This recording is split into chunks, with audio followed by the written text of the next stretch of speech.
the cold darkness of space, giant metal ships drifted like sleeping giants. For 200 years they had floated silently between the stars. No lights, no signals, no movement. Just cold, dark metal that made every alien species in the galaxy nervous. The ships were huge, each one the size of a small moon. Strange symbols covered their hulls, symbols that no alien race could read. The ships looked old, but their metal was stronger than anything the galaxy had ever seen. Weapons that could crack planets barely left scratches on their surface. Every space captain knew the rule: stay away from the silent ships. Even pirates and raiders, the bravest and most foolish beings in space, would change course when they saw those dark hulls floating ahead. Something about the ships felt wrong, dangerous, like sleeping predators that might wake up angry. The Galactic Council had tried everything. They sent their best scientists to study the ships from a distance. They tried to scan them with the most powerful sensors in the galaxy. Nothing worked. The ships absorbed all scans like they were eating the energy. The only thing the aliens learned was that something was alive inside those dark hulls. Something that was sleeping. Those ships belonged to the humans. Old Captain Zex would tell young pilots at the space bars. His four eyes would grow wide with fear. Humans were the most dangerous species in the galaxy before they went to sleep. They fought wars that lasted centuries. They never gave up, never surrendered, never showed mercy to their enemies. The young pilots would laugh. Humans? Those are just stories, old man. No one has seen humans in 200 years, but Captain Zex remembered. He was old enough to recall the last human war. He had watched human ships tear through enemy fleets like paper. He had seen what humans did to planets that opposed them. The memories still gave him nightmares. They didn't disappear, he would whisper. They're sleeping in those ships. And pray to whatever gods you believe in that they never wake up. For 2 centuries the galaxy had grown around those silent ships. New empires rose, old ones fell. Trade routes were built that went around the human ships, giving them a wide circle of empty space. It became normal. The ships were just part of space now, like dangerous asteroids that everyone avoided. Then came the Vrak Empire. The Vrak were newcomers to the galaxy. They had conquered their first planet only 50 years ago. In that short time, they had become the most feared force in known space. They were 8 feet tall, covered in black scales with teeth like broken glass. But their size wasn't what made them dangerous. It was their cruelty. The Vrak destroyed planets for fun. They would attack peaceful worlds, kill half the population, and turn the survivors into slaves. They laughed at the old rules that other species followed. They mocked the ancient treaties that kept peace between worlds, and they had never seen humans fight. Commander Thrak stood on the bridge of his massive warship, staring at the human vessel floating ahead. His red eyes glowed with excitement. "Look at that pathetic thing," he growled to his crew. 200 years old and still taking up space in our galaxy. His second-in-command, a smaller Vrak named Gruul, shifted nervously. "Commander, the old records say we should avoid the human ships. The Galactic Council has warnings. The Galactic Council are cowards." Thrak roared. "Look at that ship. No weapons firing, no shields up, no signs of life. It's a floating tomb, a piece of junk left over from a dead species." Thrak had built his reputation on destroying things that other aliens feared. He had blown up ancient monuments, conquered sacred worlds, and laughed at warnings from older, wiser species. This would be just another victory to add to his list. "Sir," his weapons officer called out, "our scanners show multiple life signs inside the human ship. Whatever is in there is still alive." Thrak's mouth opened in a cruel smile, showing rows of sharp teeth. "Even better. We'll wake them up just in time to watch them die." The Vrak fleet moved closer to the human ship. 50 Vrak warships surrounded the single silent vessel, their weapons charged up, energy crackling between their gun ports. The human ship just floated there, dark and quiet, like it had for 200 years. "Target their engines first," Thrak ordered. "I want them alive when we board. I want to see the fear in human eyes before we kill them all." The weapons officer's claw hovered over the firing button. "Ready to fire, Commander. Fire!" Bright energy beams shot out from the Vrak ships, striking the human vessel. The beams hit the dark hull and exploded in brilliant flashes of light. For a moment, space lit up like a sun had been born. When the light faded, the human ship was still there. The hull had some burn marks, but the ship was intact. And for the first time in 200 years, lights began to flicker on inside those dark windows. Deep inside the human ship, alarms started screaming. Something was waking up. Part 2. What happened when the first human opened their eyes? Captain Sarah Chen's eyes snapped open like someone had slapped her awake. Red lights flashed all around her cryopod. Alarms screamed so loud they hurt her ears. The first thing she saw was frost covering the inside of her sleeping chamber. The second thing she saw made her heart race with anger. Her ship was under attack. Sarah had been asleep for what felt like minutes, but the computer display showed the truth. 200 years, 3 months, 14 days. 2 centuries had passed while she and her crew slept in their frozen pods, drifting through space on their long journey home to Earth. All crew. Emergency wake-up protocol. Sarah's voice cracked through the ship's speakers as she pulled herself out of the cryopod. Ice fell from her uniform like broken glass. We are under hostile fire. Battle stations in 60 seconds. All around the massive ship, other cryopods began to open. Steam hissed out as the sleeping chambers warmed up. One by one, human soldiers woke up from their 200-year sleep. They were confused, cold, and very angry about being woken up by weapons fire. Lieutenant Marcus Webb was the second person to wake up fully. He stumbled to his feet, shaking ice from his hair. "Captain, what's our status?" His breath came out in white clouds in the cold air. Sarah was already at the main computer, her fingers flying over the controls. "Someone is shooting at us, Marcus. Big ships, lots of them. And according to the Galactic database..." She paused, reading the information scrolling across her screen. "We've been asleep for 200 years. The galaxy has changed." Marcus joined her at the computer. What they saw made both humans go very quiet. Wars, conquests, destroyed planets. The galaxy had become a much more violent place while they slept. And right now, something called the Vrak Empire was trying to kill them. "Captain," called out Sergeant Kelly from the weapons station. She was a small woman, but everyone on the ship knew she was the best gunner in the human fleet. "I'm reading 50 enemy ships surrounding us. They're big, but their weapons are primitive." Sarah smiled for the first time since waking up. It was not a nice smile. "Primitive? How primitive?" Kelly looked at her scanner readings again. "Ma'am, their most powerful weapon has about the same power as our emergency flare guns." The entire bridge crew started laughing. After 200 years of sleep, they had woken up to find that the galaxy's most feared weapons were like toys compared to human technology.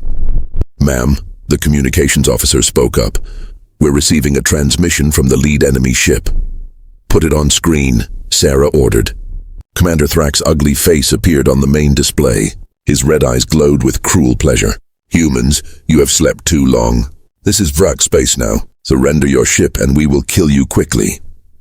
Sarah looked at Thrak for a long moment. Then she turned to her crew. "Gentlemen, ladies, it seems we have a problem. Some reptiles have been misbehaving while we were asleep." She turned back to face Thrak on the screen. When she spoke, her voice was calm and cold like winter wind. "This is Captain Sarah Chen of the Human Deep Space Fleet. You have fired on a human vessel. You have threatened human lives. You have made a very big mistake."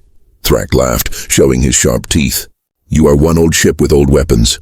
We are 50 ships with the finest weapons in the galaxy. What can you possibly do to us?" Sarah's smile grew wider. "We're going to teach you why the galaxy was afraid of humans, and we're going to make sure you never forget the lesson." She cut the transmission and turned to her crew. "Status report. How many of our people are awake?" "All combat personnel are online, Captain," Marcus reported. "Weapon systems are charging up. Our engines are at full power." "Good." Sarah walked to her captain's chair and sat down. "Now, let's send a message to our sleeping friends out there." On her command, signals went out to the other human ships floating nearby. Ships that had been dark and silent for 2 centuries suddenly came alive. Lights turned on in their windows. Engines began to glow. Weapons that the galaxy had forgotten about started powering up. The Vrak fleet watched in growing fear as more and more human ships woke up. What had been one silent vessel became 10, then 20, then 50 ships full of angry humans who had been rudely woken up from their long sleep. "Sir," Gruul whispered to Commander Thrak. Maybe we should retreat. There are more of them now. But Thrak was too proud and too stupid to run. 50 old human ships against 50 Vrak warships? The odds are even. We can still win this. What Thrak didn't understand was that humans had never cared about even odds. They preferred unfair fights, and they were very good at making sure the fight was unfair in their favor. Sarah opened a channel to all the human ships. This is Phoenix Command to all vessels. We have multiple hostile contacts attempting to destroy human property and kill human citizens. Rules of engagement are simple. Make them regret waking us up. The response from the other human ships was immediate. Copy that, Phoenix Command. Time to remind the galaxy who we are. As the human fleet prepared for battle, something else was happening throughout the galaxy. Every alien species with long-range sensors was watching. They saw the human ships coming back to life. They saw the energy signatures of weapons that hadn't been active for 200 years. And they remembered why their grandparents had told them to stay away from the sleeping ships. On the Vrak command ship, Thrak was starting to realize he might have made an error. The humans weren't running. They weren't begging for mercy. They were getting ready to fight. And from what his sensors were showing him, the human ships were charging up weapons that were far more powerful than anything the Vrak had ever seen. All ships prepare for battle, Thrak ordered, but his voice didn't sound as confident as before. Captain Sarah Chen stood up from her chair and looked out at the Vrak fleet surrounding them. After 200 years of peaceful sleep, she was wide awake and ready for war. Let's show them what happens when you wake up humans the wrong way.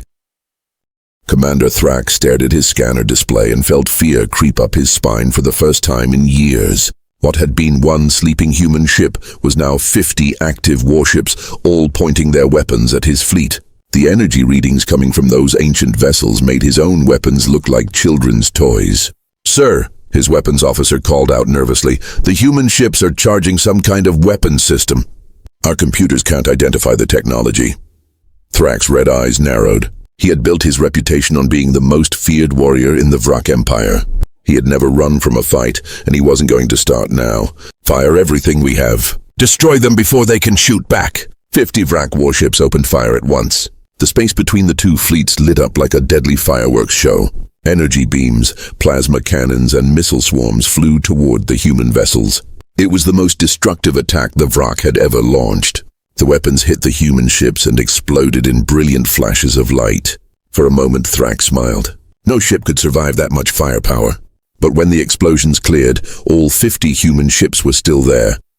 Their shields hadn't even flickered. The most powerful Vrak weapons had done nothing more than scratch their paint. Captain Sarah Chen watched the Vrak attack from her bridge and shook her head. Is that it? 200 years of galactic evolution, and that's the best they can do? Lieutenant Webb checked his damage report. No damage to any human vessel, Captain. Their weapons can't even get through our basic deflector shields. Sarah nodded and opened a channel to the Vrak fleet. Commander Thrak, thank you for that demonstration. Now let us show you what real weapons look like. She turned to Sergeant Kelly at the weapons station. Fire one warning shot, something small to get their attention. Kelly grinned and pressed a single button. Firing pulse cannon at minimum power, Captain. One thin beam of blue light shot out from Sarah's ship. It moved so fast that the Vrak sensors couldn't even track it. The beam hit the smallest Vrak vessel, and the ship simply disappeared. 1 second it was there. The next second there was nothing but empty space and floating debris. The entire Vrak fleet went silent. That was our smallest weapon at its lowest setting, Sarah announced calmly. Would you like to see what our bigger guns can do? Commander Thrak stared at the empty space where his ship had been. A vessel that could destroy planets had been erased by what the humans called a warning shot. His hands started shaking. All ships retreat, Thrak screamed. Full power to engines. Get us out of here! But the humans had been planning this for the few minutes since they woke up. Captain Sarah had not survived 2 centuries of space warfare by being unprepared. Now, Marcus, Sarah said quietly. Lieutenant Webb activated a device that had been charging since the battle began. Suddenly, the space around the Vrak fleet started to shimmer and twist. The Vrak ships found their engines shutting down, their navigation systems going crazy. What's happening? Thrak demanded. His science officer looked terrified. Sir, the humans have created some kind of gravity field around us. Our ships can't move. We're trapped. Sarah's voice came over the communication channel, still calm and pleasant. "Did you really think we would let you leave after you attacked us? You woke us up from our sleep, threatened our lives, and fired on human ships. There are consequences for such actions." The human fleet began to move, but they didn't attack in the way the Vrak expected. Instead of charging forward in a straight line, the human ships spread out and started moving in complex patterns around the trapped Vrak vessels. "What are they doing?" Grull whispered. "They were hunting." One by one, human ships would appear behind Vrak vessels, fire a single precise shot, and watch as enemy ships exploded. The humans moved like ghosts, appearing and disappearing faster than Vrak sensors could track. It wasn't a battle. It was a lesson in how space warfare was supposed to be fought. Within 10 minutes, 30 Vrak ships had been destroyed. The remaining 20 were clustered together, trying to protect each other, but it was useless. The humans could hit them from any angle, at any distance, with weapons the Vrak couldn't even understand. "Please!"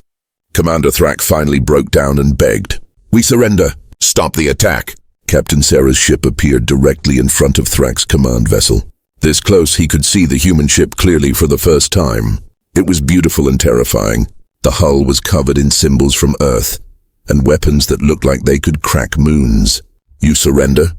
Sarah asked. "How interesting. When we tried to sleep peacefully for 200 years, did you leave us alone? When other species begged you for mercy, did you show them any?" Thrak had no answer.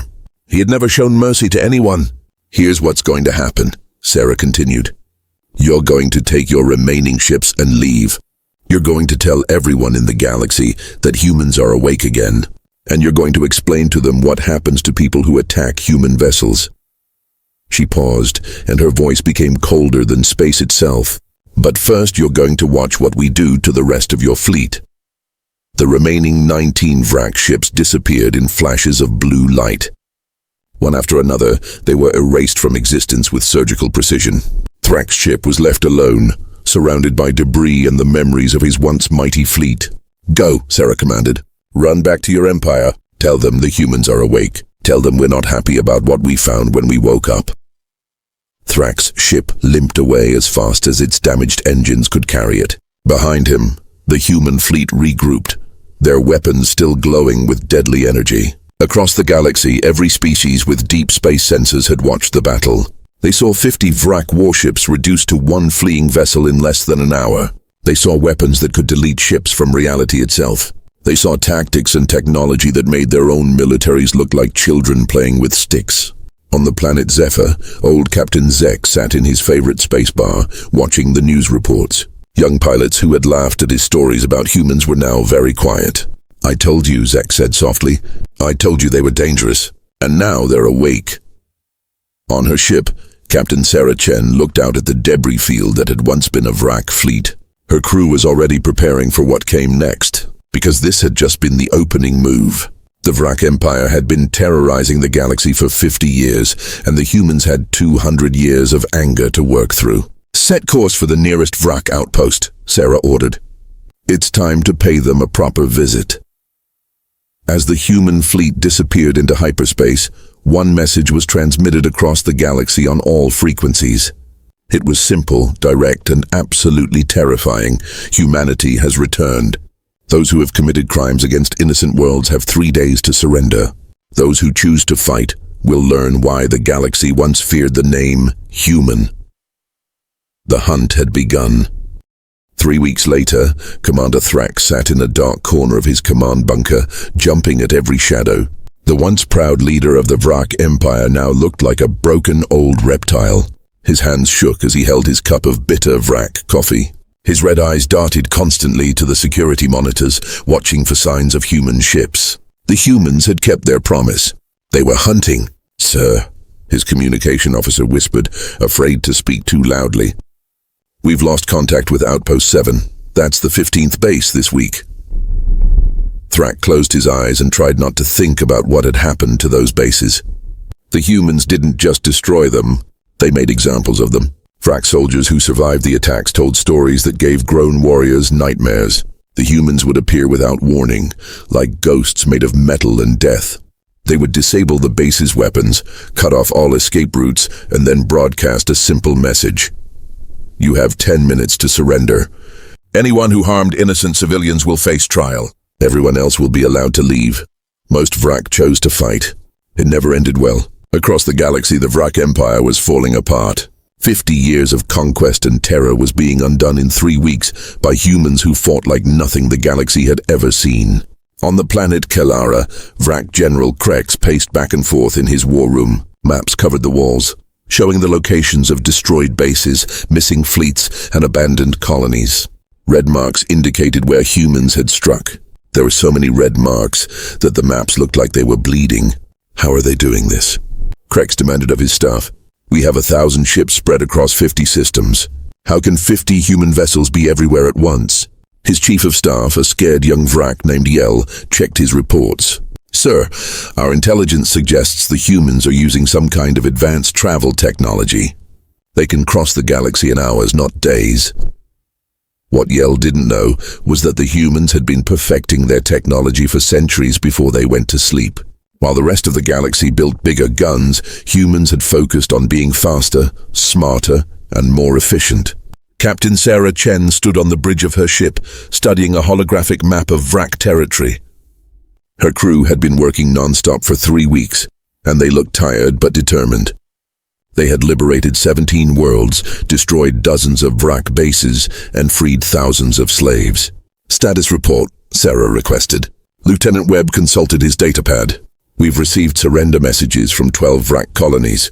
The Altarian Defense Force has joined our cause, along with the Zephyr Resistance and the Free Worlds Alliance. Sarah nodded. This was exactly what she had hoped for. The humans weren't just fighting the Vrak, they were inspiring everyone else to fight back. For 50 years, alien species had lived in fear of the Vrak Empire. They had watched helplessly as their neighbors were conquered, their trade routes disrupted, their peaceful worlds turned into battlegrounds. But now they saw that the Vrak could be defeated. On the planet Altair, Admiral Vex of the Altarian fleet received a message from Captain Chen. It was simple and direct. The humans offer alliance. We will provide you with weapon upgrades and tactical support. In return, help us free your galaxy from tyranny. Admiral Vex had 4 arms and blue skin, but he smiled exactly like a human when he read the message. Send a reply, he told his communication officer. Tell Captain Chen that Altair stands with Earth. Tell her we've been waiting 50 years for someone like her to come along. Similar messages were being sent across the galaxy. Species that had never worked together were joining forces under human leadership. The galaxy was uniting against the Vrak Empire. But the humans weren't just building alliances. They were also waging psychological warfare. Commander Thrak received a personal message from Captain Chen. When he opened it, her calm face appeared on his screen. She was sitting in her captain's chair, looking as relaxed as if she were having tea. Commander Thrak, she said pleasantly, I hope you're sleeping well. I wanted to update you on our progress. In the past week, we've liberated 7 more worlds from Vrak control. The slaves you captured are now free. The cities you destroyed are being rebuilt. Sarah paused and smiled. It was the same cold smile she had given him during their first meeting. We've also been talking to some of your former soldiers. They've been very helpful in explaining which Vrak commanders were responsible for the worst atrocities. Your name came up quite often. Thrak felt his blood turn to ice water. Don't worry, Sarah continued, we're not unreasonable. We understand that you were just following orders. If you surrender yourself for trial, we promise you'll be treated fairly. You have 48 hours to decide. The message ended, leaving Thrak staring at a blank screen. Across Vrak territory, similar messages were being sent to every Vrak leader. The humans had somehow obtained detailed records of every crime committed by the Empire. They knew which commanders had ordered the destruction of cities, which captains had enslaved innocent populations, which generals had authorized the worst atrocities, and they were coming for all of them. General Krex tried to rally his remaining forces. We still outnumber them, he shouted at his officers. We have 500 ships left. They only have 50. But his words rang hollow. Everyone in the room had seen the battle reports. They knew that 50 human ships had already destroyed over 400 Vrak vessels without losing a single ship of their own. Sir, Yel said quietly, perhaps we should consider surrender. The humans have promised fair treatment for those who give up peacefully. Krex's eyes blazed with anger. Never! The Vrak Empire does not surrender to inferior species. But even as he spoke, he could see the doubt in his officers' eyes. They had all heard the stories of Vrak bases that surrendered quickly. The humans kept their promises. Soldiers who gave up were treated well, given food and medical care, and allowed to return home to their families. Meanwhile, bases that fought to the end were completely destroyed. On her flagship, Sarah reviewed the latest intelligence reports. The Vrak Empire was crumbling faster than she had expected. Their fleets were scattered, their leaders were terrified, and their subject worlds were rebelling. "Captain," Sergeant Kelly reported, "we are receiving a transmission from Vrak High Command. It's addressed to you personally." Sarah raised an eyebrow. "Put it through." The face that appeared on screen was not Commander Thrak. It was an older Vrak with grey scales and tired eyes. This was Emperor Vrak himself, the ruler of the entire empire. "Captain Chen," the Emperor said, and his voice was filled with exhaustion. "I request a meeting. It's time to discuss terms." Sarah studied the alien leader for a long moment. He looked like a tired old reptile who had finally realized he was fighting a war he could never win. "Very well, Emperor," Sarah replied. "But the meeting will be on my terms, at a location of my choosing, and you will come alone." The Emperor nodded slowly. "Agreed. Where do you want to meet?" Sarah smiled, and this time it wasn't cold or threatening. It was the smile of someone who had just won a war without having to destroy an entire species. "Let's meet where this all started," she said. "In orbit around the planet you were planning to attack next before you woke us up. I think it's time the galaxy saw how civilized beings negotiate peace." As the transmission ended, Sarah turned to her crew. The hunt was almost over. Soon the galaxy would be safe again, and the humans could go back to sleep, knowing they had done their job as guardians of the innocent. But first, there was one final lesson to teach about the difference between conquerors and protectors. Part 5, the final warning that changed the galaxy forever. Above the peaceful world of Harmony Prime, two fleets faced each other in the cold darkness of space. On one side, 50 human ships glowed with the power of weapons that could crack planets. On the other side, Emperor Vrak's personal ship sat alone and defenseless, its weapons powered down in surrender. Captain Sarah Chen stood on her bridge, looking at the world below. Harmony Prime was a beautiful planet with blue oceans and green continents. It was home to 3 billion peaceful beings who grew food for half the galaxy. This was the world the Vrak had planned to attack next before they woke up the humans. "Captain," Lieutenant Webb reported, "Emperor Vrak's ship is requesting permission to come aboard." Sarah nodded. "Grant permission, but scan him first. I want to make sure he's not carrying any weapons or surprises." Minutes later, Emperor Vrak walked onto the human bridge. He was much older than Sarah had expected. His black scales had turned grey with age, and he moved slowly like every step caused him pain. Behind him walked 2 young Vrak guards, both looking terrified to be on a human warship. "Emperor Vrak," Sarah said politely, standing up from her captain's chair. "Welcome aboard. Please sit down. We have much to discuss." The old Vrak looked around the bridge with curious eyes. He saw human technology that was centuries ahead of anything his empire had built. He saw weapons displays that showed enough firepower to destroy his entire remaining fleet. But most importantly, he saw something he hadn't expected. He saw humans treating him with respect. "Captain Chen," the Emperor said as he sat down in the chair provided for him, "I have come to surrender my empire to you. Do what you will with us." Sarah raised an eyebrow. "Surrender? Who said anything about surrender?" The Emperor looked confused. "But you have defeated us. You have destroyed our fleets, liberated our conquered worlds, and scattered our armies. Is this not how conquerors claim their prize?" Sarah walked to the large window that showed the planet below. "Emperor, let me tell you a story. 200 years ago, humans were a lot like the Vrak. We fought wars that lasted centuries. We conquered worlds, enslaved populations, and spread fear across the stars." She turned to face the old Vrak. "Do you know what changed us?" Emperor Vrak shook his head. "We learned that true strength isn't about how much you can destroy," Sarah continued. "True strength is about how much you can protect. We learned that the strongest civilizations are the ones that help others, not the ones that hurt them." Sarah walked back to her chair. We didn't wake up to conquer your empire, Emperor.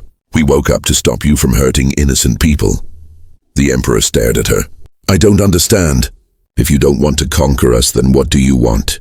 We want you to be better, Sarah said simply. We want the Vrak Empire to stop being a source of fear and become a force for good in this galaxy. She activated a holographic display that showed the entire galaxy.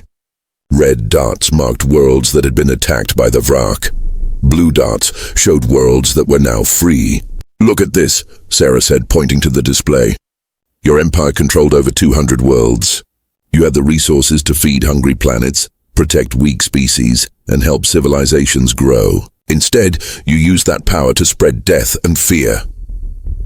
Emperor Vrak looked at the display and felt shame wash over him like a cold wave. He had ruled for 30 years, and in all that time he had never thought about using his power to help others. What you're offering me, he said slowly, is mercy. More than mercy, Sarah replied. We're offering you a chance to be remembered as the emperor who saved his people instead of the one who destroyed them. Sarah touched a control, and the holographic display changed. Now it showed a different galaxy, one where Vrak ships were helping to build cities instead of destroying them, where Vrak soldiers were protecting trade routes instead of attacking them, where the Vrak Empire was feared by criminals and loved by peaceful worlds. This is what your empire could become, Sarah said. This is the legacy you could leave behind. The emperor was quiet for a long time. Finally he spoke. What would be the terms of such an arrangement? Sarah smiled. First, all conquered worlds will be given their freedom. Second, all slaves will be released and compensated for their suffering. Third, Vrak military commanders who committed war crimes will face trial. Fourth, the Vrak Empire will pay reparations to the worlds they damaged. The Emperor nodded. These terms were harsh but fair. And fifth, Sarah continued, the Vrak will join the Galactic Protection Alliance that we're creating. Instead of being conquerors, you'll be protectors. Instead of spreading fear, you'll spread hope. Emperor Vrak looked out the window at Harmony Prime. The world below us. My forces were planning to attack it next week. We were going to enslave half the population and steal all their food supplies. I know, Sarah said quietly. And now you're asking me to protect worlds like this instead of destroying them. I'm not asking, Emperor. I'm offering you the chance to choose. You can choose to be remembered as a monster, or you can choose to be remembered as the leader who turned his empire toward the light. The Emperor stood up slowly. If I agree to your terms, what guarantee do I have that humans won't attack us again? Sarah also stood up. You have my word as a human officer, but more than that, you'll have something better than our protection. You'll have the respect of the entire galaxy. She walked to the communication station. With your permission, I'd like to broadcast this conversation to every world in the galaxy. Let them hear how the Vrak Empire chose peace over war. Emperor Vrak thought about this for a moment. Then he nodded. Open the channel, Captain. Sarah activated the galaxy-wide communication system. Her voice went out to billions of beings on thousands of worlds. Citizens of the galaxy, Sarah began. This is Captain Sarah Chen of the Human Deep Space Fleet. I'm speaking to you from above the world of Harmony Prime, where Emperor Vrak has just agreed to end his empire's campaign of conquest and join the forces of galactic peace. Throughout the galaxy, beings stopped what they were doing to listen. On Altair, Admiral Vex smiled with all four arms. On Zephyr, old Captain Zex wiped tears from his eyes. On countless worlds that had lived in fear of Vrak attacks, people began to celebrate. The age of conquest is over, Sarah continued. The age of protection begins now. Humans will return to our long sleep, but we leave behind a galaxy that watches over itself. The strong will protect the weak. The advanced will help the primitive. And any force that threatens innocent life will face the combined might of every civilized world. She turned to Emperor Vrak. Your Majesty, would you like to address your former enemies? The old Vrak stepped forward. His voice was shaky, but his words were clear. To all the worlds that have suffered under Vrak rule, I offer my deepest apologies. To all the families we separated, all the cities we destroyed, all the lives we ruined. We were wrong. The Vrak Empire will spend the rest of its existence making amends for our crimes. He paused, gathering his courage. From this day forward, the Vrak pledged to be guardians, not conquerors. We will use our strength to protect the innocent, not harm them. This I swear on the honor of my ancestors and the future of my children. The transmission ended, and the galaxy was silent for a moment. Then from 1,000 worlds, messages of hope began pouring in. Species that had been enemies for centuries started talking about cooperation. Worlds that had lived in isolation began reaching out to their neighbors. Emperor Vrak looked at Sarah with genuine gratitude. "Captain, you could have destroyed us completely. Why did you show us mercy?" Sarah smiled and looked out at the stars. "Because that's what humans do, Emperor. We believe that everyone deserves a second chance to be better than they were." 1 week later, the human fleet began their journey back to deep space. Their ships powered down their weapons and activated their cryosystems. Captain Sarah Chen took one last look at the galaxy they were leaving behind. It was a different galaxy now. The Galactic Protection Alliance had been formed, with 47 species pledging to defend each other. Trade routes that had been closed for decades were reopening. Worlds that had been enemies were becoming friends. "Setting course for deep space, Captain," Lieutenant Webb reported. "All crew preparing for cryosleep." Sarah nodded and settled into a captain's chair one final time. "Before we sleep, send one last message to the galaxy." She opened a general broadcast channel. "This is Captain Sarah Chen with a final message from humanity. We came here to stop a threat to innocent life. That threat no longer exists. The galaxy is now under your protection. Guard it well. Keep it safe. Help each other grow and prosper." She paused, then added with a gentle smile, "And try not to wake us up unless the galaxy really needs us. We humans value our sleep." As the human ships disappeared into the darkness between stars, the galaxy settled into a new age of peace. Children on 1,000 worlds would grow up, hearing the story of how humanity had saved the galaxy, not through destruction, but through hope.